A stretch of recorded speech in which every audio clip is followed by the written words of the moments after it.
আসসালামু আলাইকুম। আজ ইলিশ মাছের স্টো করব। চিকেনের স্টো তো এর আগে করেছি, আজ ইলিশ মাছের স্টো করব। খেতে অসাধারণ হয় এবং খুব ভালো হয় এভাবে ইলিশ মাছ দিয়ে স্টোটা করলে। তো চলুন আপনাদের সাথে রান্নাটা শেয়ার করি। ইলিশ মাছের স্টো করার জন্য আমি কড়াই দিয়ে দিচ্ছি সয়াবিন তেল 2 চামচের মতো। তেলটা গরম হয়ে এসেছে, দিয়ে দিব কিছু গোটা মশলা। এখানে নিয়েছি আমি 2টো এলাচ, একটা দারচিনি ছোট, সেটাকে 2 টুকরো করে নিয়েছি, 3-4টা লবঙ্গ এই, আর দিয়ে দিব 2টো তেজপাতা আস্ত। এটা 1 মিনিট হবে, এটা থেকে একটা অ্যারোমা বের হবে।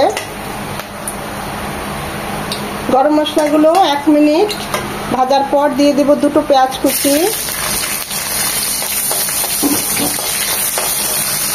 পেঁয়াজটা একটু নরম হবে, পেঁয়াজটা একটু নরম হয়ে এসেছে। এখানে দিয়ে দিব 1 টুকরো আদা জুলিয়ান কাট করে কেটে নিয়েছি, 2 পিস রসুন, সেটাও জুলিয়ান কাট করে কেটে নিয়েছি। এগুলোকেও পেঁয়াজের সাথে ভেজে নেব 1 মিনিট।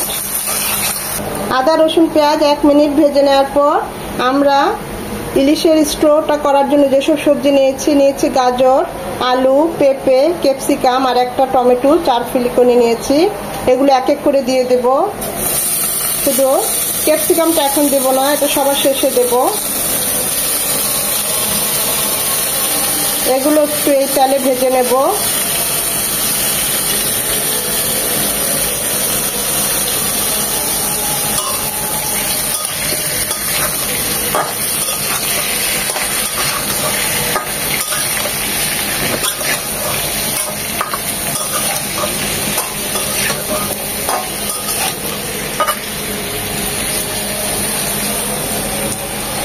এটাকে 1 মিনিট ভেজে নেব। সবজিগুলোকে ভেজে নেওয়ার পর দিয়ে দিব 1 চামচ ভাজা জিরে গুঁড়ো, 1 চামচ গোলমরিচ গুঁড়ো, 4টা আস্ত কাঁচামরিচ এভাবে মাঝখানে কেটে দিয়েছি ঝালের জন্য।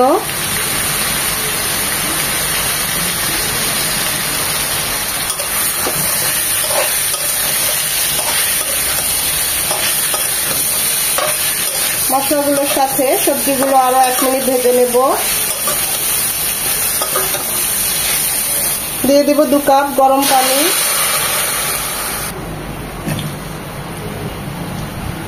যেহেতু স্টো তাই পানিটা একটু বেশি দিলাম, 2 কাপ দিলাম। পানিটা ফুটে আসা পর্যন্ত অপেক্ষা করব।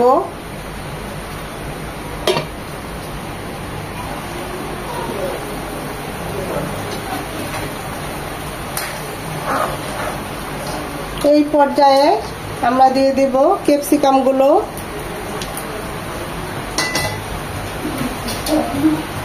এখানে ইলিশ মাছ খুব বড় 1 কেজি ওজনের একটা ইলিশ মাছ কিনেছি আপনাদের জন্য, সেখান থেকে 4 পিস নিয়েছি।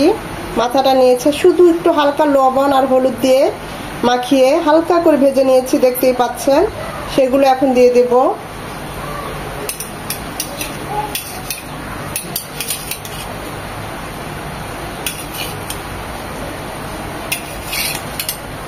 একদম পদ্মার ইলিশ, অনেক তেল উঠেছে, ভাজার সময় তো ফ্লেভারে ভরে গিয়েছে।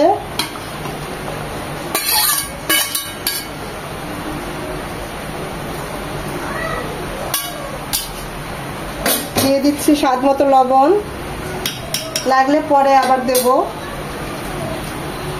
মিনিমাম রান্না হবে 10 থেকে 15 মিনিট।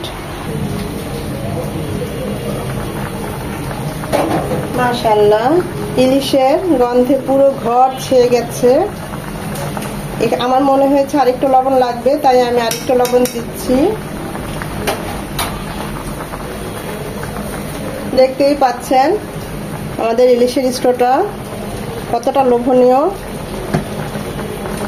হয়েছে। টেস্টও খুব ভালো হয়, একবার হলেও ট্রাই করবেন।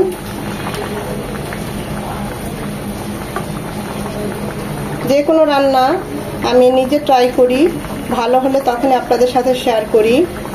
আমার বিশ্বাস আপনারা এইভাবে একবার হলেও ট্রাই করবেন। কমেন্ট করে জানাবেন কেমন হয়েছে।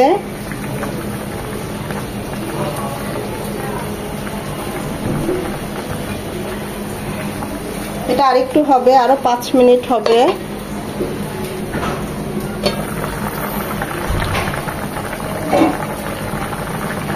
আমাদের ইলিশ মাছের স্টোটা একদম রেডি। আমি টেস্ট করেছি, সব ঠিক আছে।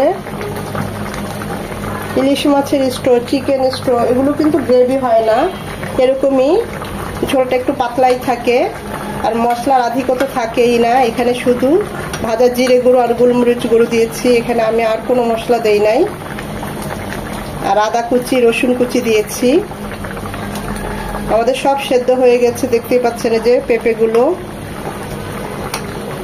একদম সেদ্ধ হয়ে গিয়েছে, গাজর একদম সেদ্ধ হয়ে গিয়েছে, ক্যাপসিকাম গুলো আর মাছগুলো তো কথাই নেই, দেখতেই পাচ্ছেন। আমি খুব বেশি নাড়বো না, কারণ ইলিশ মাছ একদম সফট। মাছটা থেকে দেখুন তেল উঠেছে, খুব সুন্দর একটা ফ্লেভার চলে এসেছে। এখন ধনেপাতা কুচি দিয়ে নামিয়ে নেব।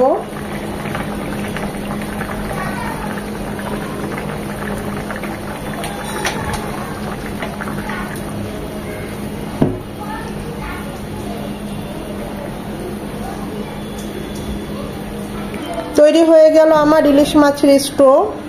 খেতে খুবই ভালো হয়। আশা করি ভিডিওটা আপনাদের ভালো লেগেছে। আর যদি ভালো লেগে থাকে তাহলে অবশ্যই একটা লাইক দিবেন, কারণ এই লাইকটা পরবর্তী ভিডিও করতে আমাকে সাহায্য করে।